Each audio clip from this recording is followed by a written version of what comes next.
Tere, mina olen Merit Raju. Minul on läbi elu olnud unega teema, sest ma olen hästi tundlik magaja.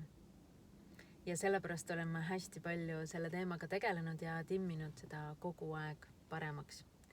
Ja kui ma jälle mõne nipi saan teada, kuidas und saab veel sügavamaks, veel mõnusamaks, veel kosutavamaks teha, ja siis ma alati õhtul enne seda rakendamist olen nagu saaks kohe maiustada ja armastada, aga ma kujutan seda tunnet ette, et kui su ees on nagu mingi väga-väga ahvatlev maiustus ja sa kohe-kohe saad seda, aga mitte veel, alles paari tunni pärast, siis see tunne on mul õhtuti, kui ma just hakkan mingit uut unenippi rakendama.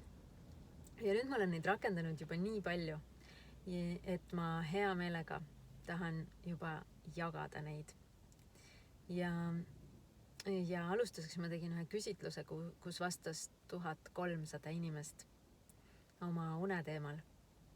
Ja põhilised probleemid eestlastel unega olid need, et mis vähendavad une kvaliteeti ja kestust, olid mõtlemine ja muretsemine, müra kodus ja kodust väljaspool, ehk siis liiklus või tänavamüra või mis tahes müra. Mul tuleb meelde näiteks, kui ma elasin Saksamaal vanalinnas, siis käisid maja eest kogu aeg õhtuti inimesed mööda ja käratsesid. Ja kolmandaks, tualetis käimine. Mõtlemine, muretsemine, müra kodus või väljaspool ja tualetis käimine. Ja need olid põhilised põhjused, valdavad. 15% vastas ka, et neil on rahutud jalad ja minul on samuti olnud rahutud jalad. Ja toona, kui ma selle kohta guugeldasin, siis ma vaatasin, et see on selline neuroloogiline seisund ja see on 15% naistest ja meestel on seda oluliselt vähem. Ja mu küsitluses oligi see täpselt 15%, nii et päris usaldusväärne küsitlus tuli või see nagu uuring isegi võib öelda. Ja näiteks tead neid inimesi, kes istuvad lihtsalt lennukisse, kingad jalas, hakkavad lendama kusagile Helsingist Taisse, panevad silma kinni ja kui siis lennuk on 11 tunni pärast kohal, nad on see vahepeal veel nagu söönud ja kui lennuk on kohal ja valgus lülitatakse sisse, siis nad põhimõtteliselt lihtsalt raputavad tolmu maha, tõused püsti ja lähevad lennukist maha. Need on need magajad, kes mina ei ole. Lennukis mul on alati tohutult ebamugav. Ma üritan alati kuidagimoodi pingirea ette sinna põrandale kägarasse ennast magama sättida. Või siis püüan pingirea peale ennast magama sättida, kui mul õnnestub, et mul on näiteks laps kaasas, siis meil on ju 2 kohta ja siis ma proovin ta kuidagi võtta enda peale või alla või panna tema põrandale ja mina ühele pingile konksu. Iga kord, kui stjuardess mööda läheb ja koputab peale, et siin ei tohi niimoodi puhata, siis ma jälle ajan ennast korraks püsti. Ja tohutud need rahutud jalad segavad mind ja siis ma käin vetsus ja siis ma ühesõnaga, mind on aidanud neid pikilende teha ainult minu mingi kannatlikkus, mis on tulnud joogatundidest ja mediteerimisega tegelemisest. Aga muidu on minu jaoks ikkagi piin. Ja sellepärast peavad minu jaoks nagu need magamistingimused hästi ideaalsed olema. Ma olen isegi selline, kes võtab oma padja kaasa. See ei ole küll padi, aga kui ma Eestis nagu rändan oma autoga ja lähen kuskil mujale magama, siis ma võtan oma padja kaasa. Selline magaja olen mina. Ja sellepärast peavad mul olema õhturutiinid ja hommikurutiinid ja praegu on selles mõttes ka päris huvitav, et ma olen olnud umbes 13 aastat vabakutseline ja oma graafikuga ja nüüd mul läks laps kooli ja kool algab teatud ajal ja seal ei ole nii, et tule siis kui saad või siis minu elurütm muutus väga palju ja ma ärkan nüüd peaaegu 3 tundi varem. Et selline tohutu ajavahe ja ma töötan vahetevahel lihtsalt autos, kuna mulle praegu tundub siin selline hubane ja mõnus oma maailm. Jah, uneteemadel tulevad meil veel meelde näiteks koerad, keda Nõmmel peetakse siiamaani koduvalvuritena. Ja mul on nii kahju, sest näiteks Põhjamaades on ikkagi reeglid, et koerad peavad toas olema ja asi ei olegi selles, asi on nagu minu meelest inimeste turvatundes, et mul on kahju, et ei võeta koera endale ainult sõbraks, vaid eelkõige valvuriks. Ja nüüd alguses kolides Piritale, tundus, et ongi mu unistus täitunud, inimesed on võtnud endale koera rohkem sõbraks ja sellise toakoera, aga nüüd on ka seal haukuma hakatud. Et selliseid asju ma panen väga tähele ja selliste asjadega ma tegelen, et kuidas ikkagi veel paremini magada.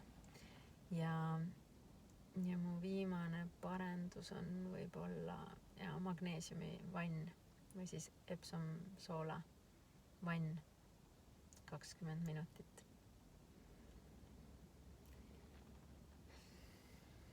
Enamik eestlasi aga ei tee õhtuti vanni enne magama minekut, vaid vaatavad telekat.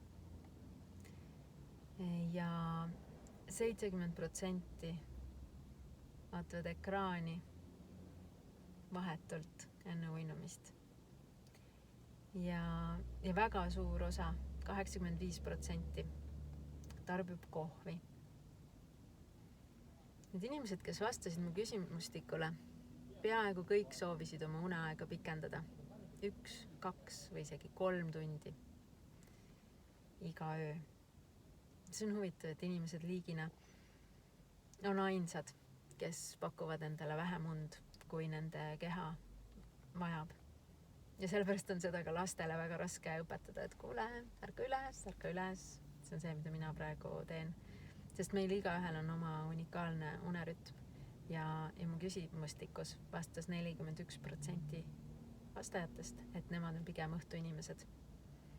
Ja nendel pigem õhtuinimestel ei ole lihtne ärgata kell 7 ja olla kell 8 töökohal vinksis-vanksis. Või ka minna kell 10 õhtul magama, sest et see ei ole veel nende uneaeg. Ja raamatust Why We Sleep ehk siis miks me magame. See juba teine allikas, kust ma loen, et teismelised lähevad oluliselt hiljem magama. Et neil lihtsalt on palju loomulikum minna kusagil 1 paiku öösel magama ja ärgata siis vastavalt kell 9 või 10 ja alles siis kooli minna. Ja samamoodi on neil väga raske kell 8:15 olla nagu täiesti kripsis-krapsis. Et uni on oluline teema. See on see eliksiir, mis annab meile immuunsuse,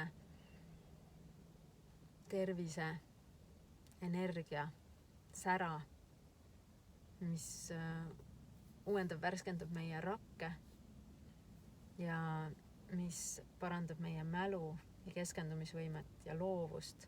Ühesõnaga tõeline elueliksiir ja tõeliselt alahinnatud meie ühiskonnas, kus pikalt magada on laisk.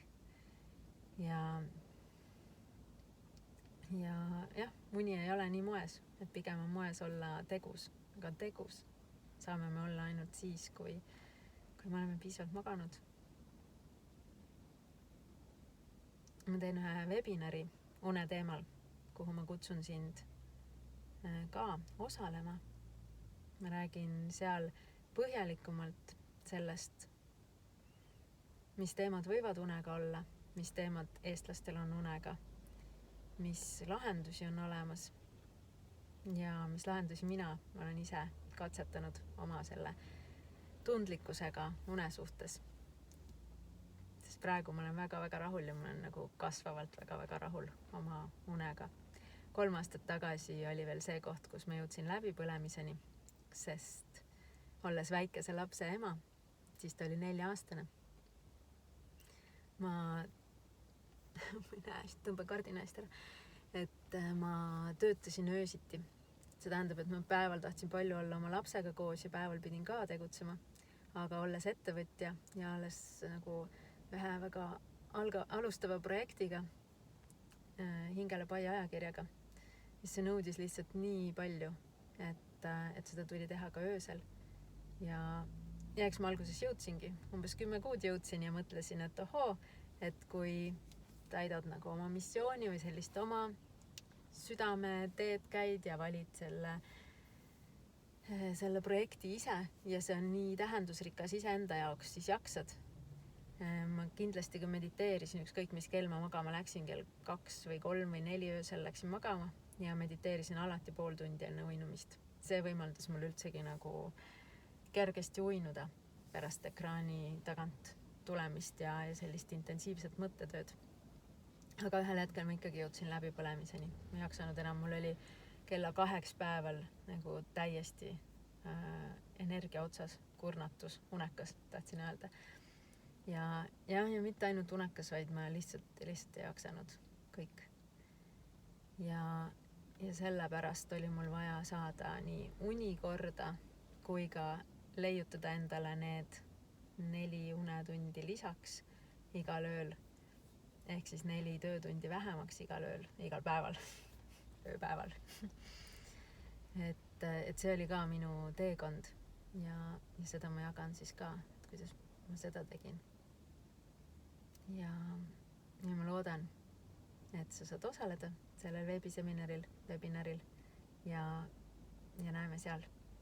Aitäh ja head und!